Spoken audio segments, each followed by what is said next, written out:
홍콩에 가면 꼭 사야 하는 카드가 있습니다. 팔달통 카드라는 것인데요. 제가 이제 중국에서 추방될 줄 모르고 그걸 이제 갖고 아직도 저희 집에 간직하고 있습니다. 이 카드가 영어로는 옥토퍼스 카드라고 합니다. 옥토퍼스가 문어라는 뜻인데요. 다리가 8개죠. 팔달통 이렇게 연결된다고 해서 그렇게 지은 것 같습니다. 그 뜻대로 이 카드 하나 있으면 홍콩에서 적지 않은 식당과 편의점, 패스트푸드점, 배 탈 때, 지하철 탈 때, 버스 탈 때 모두 결제가 됩니다. 편의점이나 전철역에서 쉽게 충전할 수 있습니다. 또 우리 옆에 수원에 팔달문이라고 있죠. 그 팔달도 똑같은 단어입니다. 교통의 요지를 부를 때 우리가 사통팔달이라고 합니다. 어디든 통하는 곳이라는 뜻이죠. 우리 인생도 이러면 얼마나 좋겠습니까? 게다가 누구나 가야 할 길이 있는데 그 길이 사통팔달이면은 얼마나 좋을까요? 게다가 그 길의 최종 목적지가 어딘지 이미 알고 있다면 얼마나 우리가 걱정 없이 갈 수 있겠습니까? 하지만 그런 사람은 지구상에 아무도 없습니다. 단 한 사람도 자기 길의 앞을 알고 갈 수 없습니다. 최종 목적지는커녕 한 치 앞도 알 수 없는 게 우리 인생길이죠. 한때 우리나라를 들었다 놨다 했던 게임이 있습니다. 스타크래프트라는 게임인데요. 이 게임을 사람 대 사람이 아니라 컴퓨터랑 할 때는 치트키를 쓸 수 있습니다. 치트키가 뭐냐면 이렇게 해킹하는 거예요. 마치 해킹을 해서 그 컴퓨터를 이길 수 있도록 도와주는 걸 치트키라고 합니다. 가장 유명해진 치트키는 쇼미더머니입니다. 이걸 쓰고 엔터를 탁 치면 제가 갖고 있는 돈이 쭉쭉 올라갑니다. 여러 치트키 중에 하나는 그 지도를 훤히 다 볼 수 있게 해주는 것도 있습니다. 그래서 상대방 본부에서 뭘 하는지 다 볼 수 있고 그 본부까지 가는 길도 다 알 수 있습니다. 우리 인생에 이런 치트키가 있다면 얼마나 좋을까요? 하지만 하나님은 그런 인생의 길을 주지 않으셨습니다. 100이면 100 다 교만해지기 때문이죠. 하나님을 찾지 않을 것이기 때문입니다. 고생하면서 게임하다가 이 치트키를 쓴 사람은 한 가지 심경의 변화가 생깁니다. 느긋해지면서 교만해집니다. 너 어디 있는지 다 알아. 너 지금 뭐 하는지 다 알아. 우리도 그렇습니다. 이제 졸업하고 취업 준비하는 청년들이 언제 마음이 느긋하고 편안할까요? 어느 회사 합격해놓고 첫 출근 전에 여행 갈 때. 그 전에 알 수 없던 편안한 마음으로 즐기고 올 수 있습니다. 우리 인생의 여정이 이런 마음이라면 우리 중 아무도 하나님을 간절히 찾으며 주님만을 바라보며 살지 않을 것입니다. 그래서 하나님은 치트키 없는 정직한 인생을 살게 하셨습니다. 단 하루를 살아도 오로지 은혜를 구하게 하셨습니다. 그리고 이게 진정한 그리스도인의 자세입니다. 하지만 이렇기 때문에 우리가 천국에 들어가기까지는 고난의 길을 겪습니다. 사진 한 장 보여주세요. 제가 2007년도에 중국의 우르무치라는 곳에 세계 2번째로 큰 타클라마칸 사막이 있는데요. 거기에 이제 가서 찍었던 사진입니다. 밑에서 3번째가 이제 저의 모습입니다. 저 사막에 잠시 있다가 나왔지만 정말 힘들었습니다. 목마른 건 둘째치고 정말 태산만한 드라이기를 제 앞에 계속 틀어놓은 것 같이 그 뜨거운 바람이 계속 불어오는 거예요. 이스라엘 백성이 광야 생활할 때 왜 그렇게 불평불만했는지 저 때 제가 이해를 하게 됐습니다. 요즘은 GPS도 있고 나침반도 있지만 옛날에는 사하라 사막, 타클라마칸 사막에 들어가면 나오지 못하고 죽었죠. 우리가 살면서 사막 한가운데 놓여있는 것 같을 때가 있습니다. 목이 타들어가고 마음도 타들어갑니다. 이럴 때는 사소한 거에도 신경질적이 됩니다. 괜히 화나고 괜히 울적해집니다. 작은 거에 상처받고 구원의 기쁨 이런 거는 생각도 나지가 않습니다. 그저 당장 내 앞에 이 괴로움이 사라지면 좋겠어요. 하나님은 이럴 때 어디 계신 겁니까? 소리라도 쳐보고 싶습니다. 사통팔달은 내 인생 길과는 거리가 먼 얘기 같을 뿐이죠. 오늘 본문의 주인공 욥이 그랬습니다. 정확히 언제 살았는지 아무도 모르지만 먼 옛날 족장 시대의 인물이었습니다. 돈도 많고 가진 게 많았습니다. 자녀도 10명이나 됐죠. 부족한 게 없었어요. 그러던 어느 날 모든 재산을 한꺼번에 잃게 되죠. 10명의 자녀도 한 집에서 식사하다가 몰살합니다. 거지 신세가 되죠. 그런데 끝이 아니에요. 욥기 2장 7절을 보면 사탄이 욥의 몸을 쳐서 발바닥부터 정수리까지 종기가 나게 합니다. 죽는 것 빼고 모든 고통이 동시에 찾아온 것입니다. 욥의 아내는 이런 욥에게 하나님을 욕하고 그냥 죽어버리라고 말합니다. 욥은 무너진 집의 잿더미 위에 앉아서 그릇 조각으로 온몸을 박박 긁으며 지냈습니다. 여러분, 얼마나 극심한 고통이었을까요? 차라리 죽고 싶다는 생각이 목구멍을 꽉 채우는 상황이었습니다. 우리가 재산을 다 뺏기고 온몸에 종기가 나지는 않을지라도 이 정도의 버금가는 마음의 고통이 찾아오기도 합니다. 하나님을 잘 믿던 욥도 그래서 이렇게 말합니다. 오늘 본문 8절 9절 내가 앞으로 가도 그가 아니 계시고 뒤로 가도 보이지 아니하며 그가 왼쪽에서 일하시나 내가 만날 수 없고 그가 오른쪽으로 돌이키시나 배울 수 없구나. 하나님, 내 인생길에 앞을 봐도 당신이 보이지 않습니다. 뒤를 돌아봐도 안 보입니다. 이 길의 왼쪽에서도 만날 수 없고 오른쪽을 돌이켜봐도 보이지가 않습니다. 저는 어떻게 해야 됩니까? 막막합니다. 이 욥의 고백이 사실 우리의 고백이 아닙니까? 자기 인생 완전히 포기한 사람이 아니라면 고통스러운 인생길을 걷는 누구나 이렇게 고백하게 됩니다. 그러나 인생의 짐이라는 그 엄청난 무게가 욥의 어깨를 짓누르는 그때에 하나님은 여전히 욥의 곁에 계셨습니다. 그리고 그 마음에 믿음을 주셨어요. 그래서 수천 년이 지나도록 수많은 사람들에게 은혜가 되는 10절 말씀을 고백하게 하셨습니다. 저희 같이 한번 읽어볼까요? 10절 시작. 그러나 내가 가는 길을 그가 아시나니 그가 나를 단련하신 후에는 내가 순금같이 되어 나오리라. 이 10절을 통해 먼저 알 것은 누구나 자신이 가야 할 길이 있다는 것입니다. 내가 가는 길이 있습니다. 내가 걸어가야 할 길, 나에게 주어진 길이 있습니다. 가수 G.O.D가 18년 전 불렀던 길이라는 노래 가사, 제가 정말 좋아하는 노래인데요. 그 가사에도 이게 잘 표현되어 있습니다. 내가 가는 이 길이 어디로 가는지, 어디로 날 데려가는지, 그곳은 어딘지 알 수 없지만 오늘도 난 걸어가고 있네. 자신 있게 나의 길이라고 말하고 싶고 그렇게 믿고 돌아보지 않고 후회도 하지 않고 걷고 싶지만 아직도 나는 자신이 없네. 내가 숨쉬고 있다면 반드시 걸어야 할 각자의 길이 있습니다.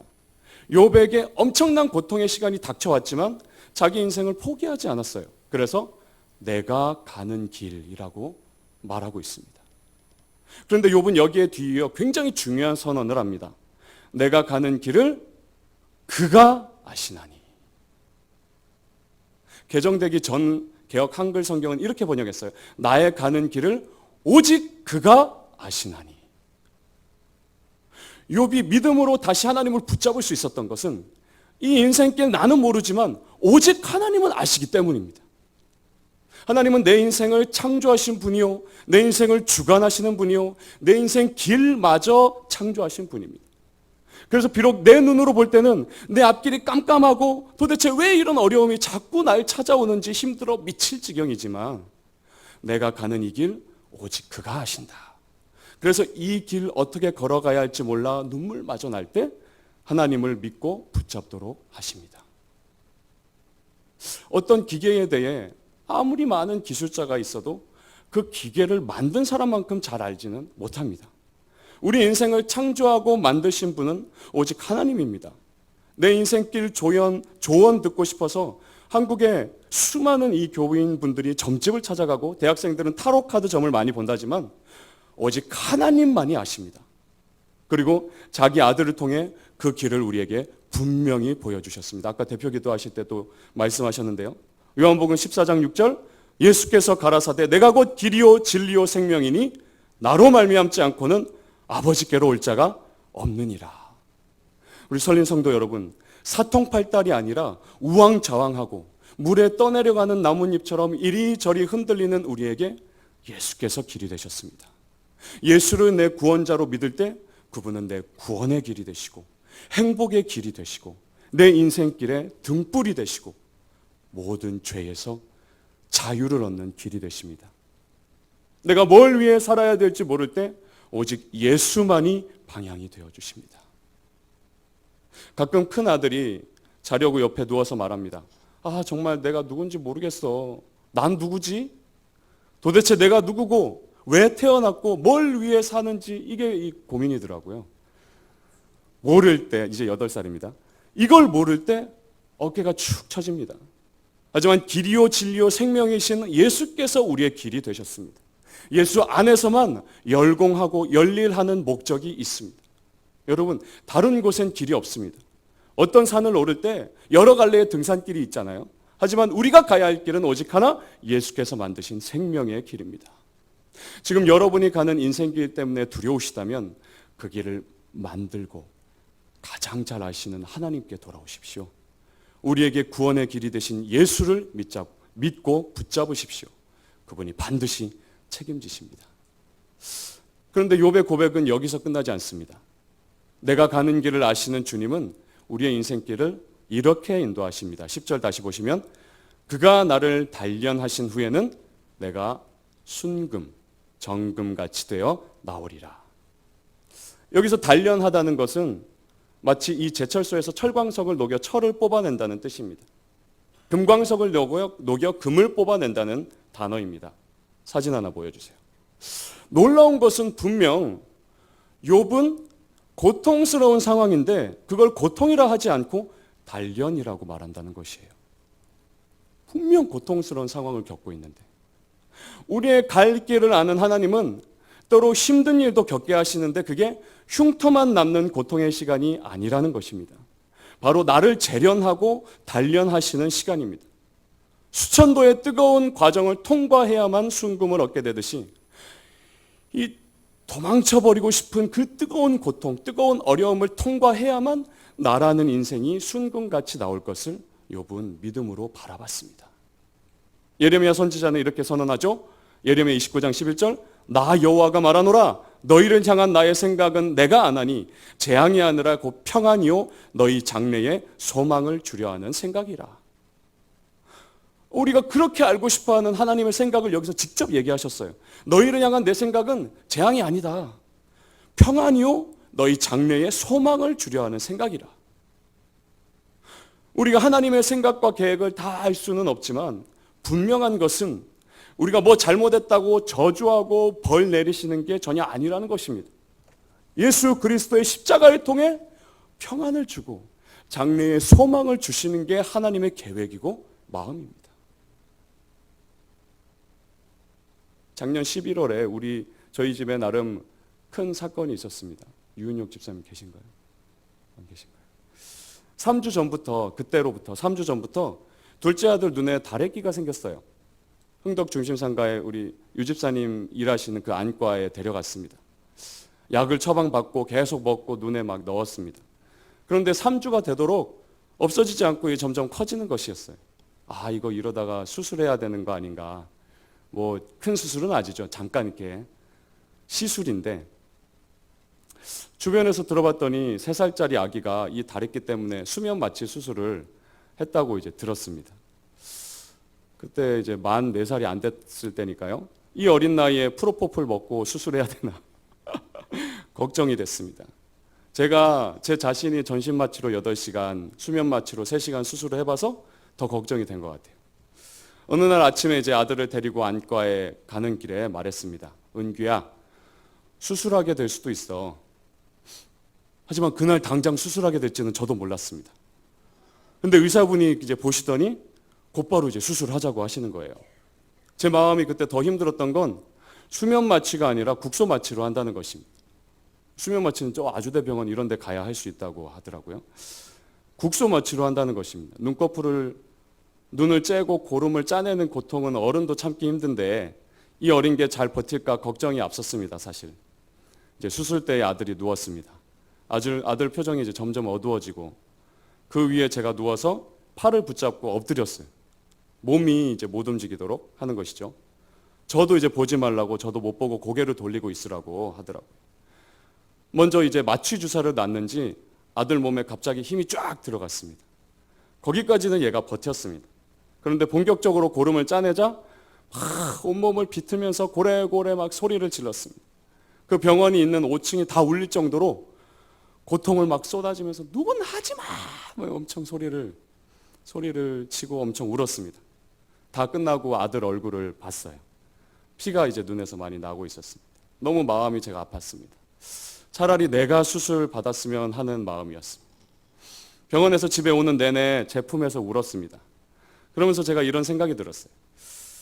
하나님 아버지의 마음이 이렇지 않을까?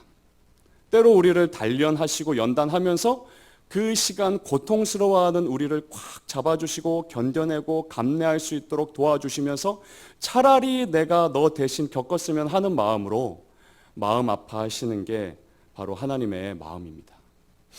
그럼에도 이렇게 우리를 단련하시는 이유는 염증을 그냥 놔두면 안 되는 이유가 똑같습니다.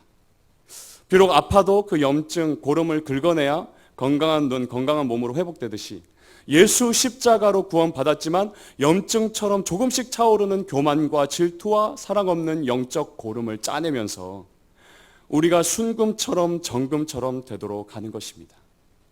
때로는 작은 고름을 짜내지만 때로는 큰 고름을 짜내느라 아주 아프기도 합니다.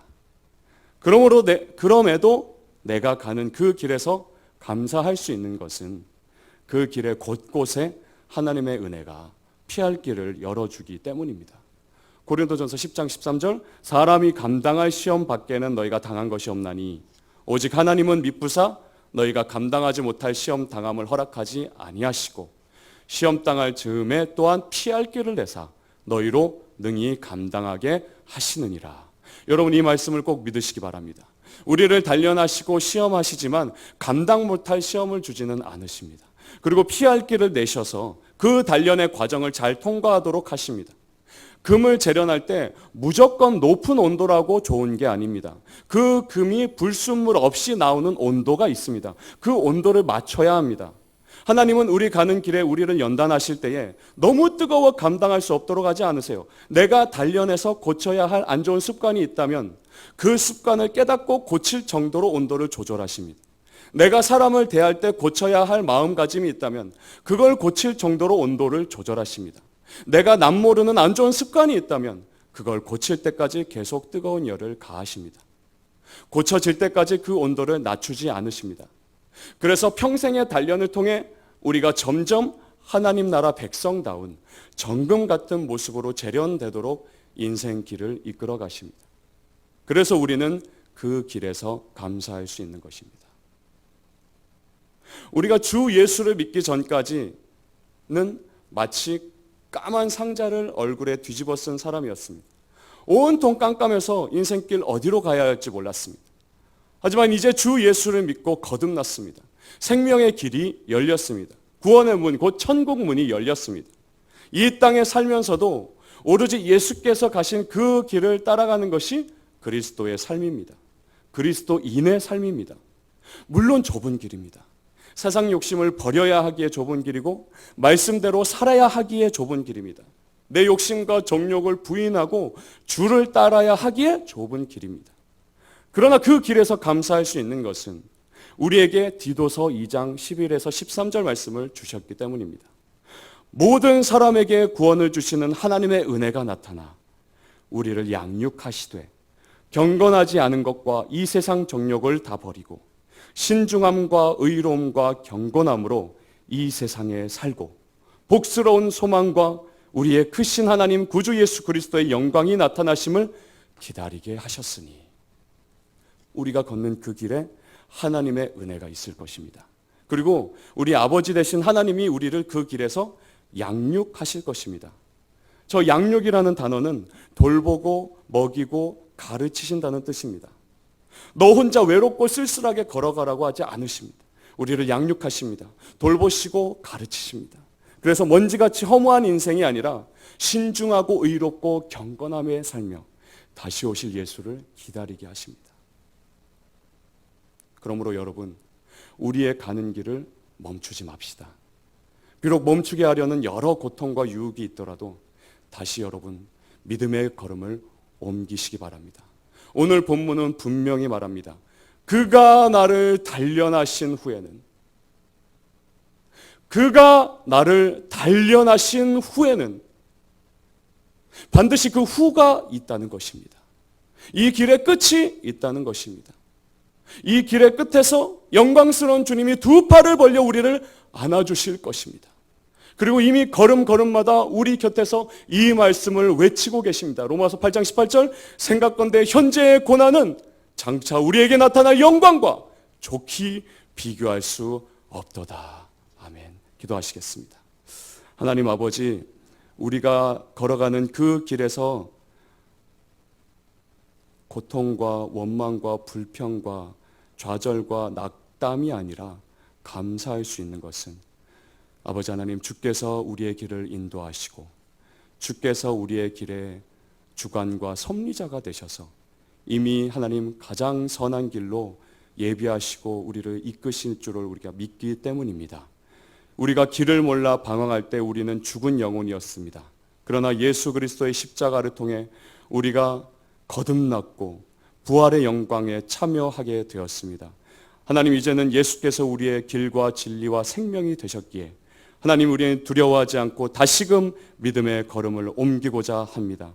하나님, 우리가 다른 곳에서 이정표를 찾지 않게 하여 주시옵소서. 예수께서만이, 그리고 하나님의 성경 말씀만이 우리의 길의 이정표가 됨을 고백하며 믿음으로 그 말씀을 취하여 비록 좁은 길이더라도 감사하며 주님 때문에 기뻐하며 걸어가는 우리가 될 수 있도록 하나님 은혜로 걸음걸음 인도하여 주시옵소서. 예수님의 이름으로 기도합니다.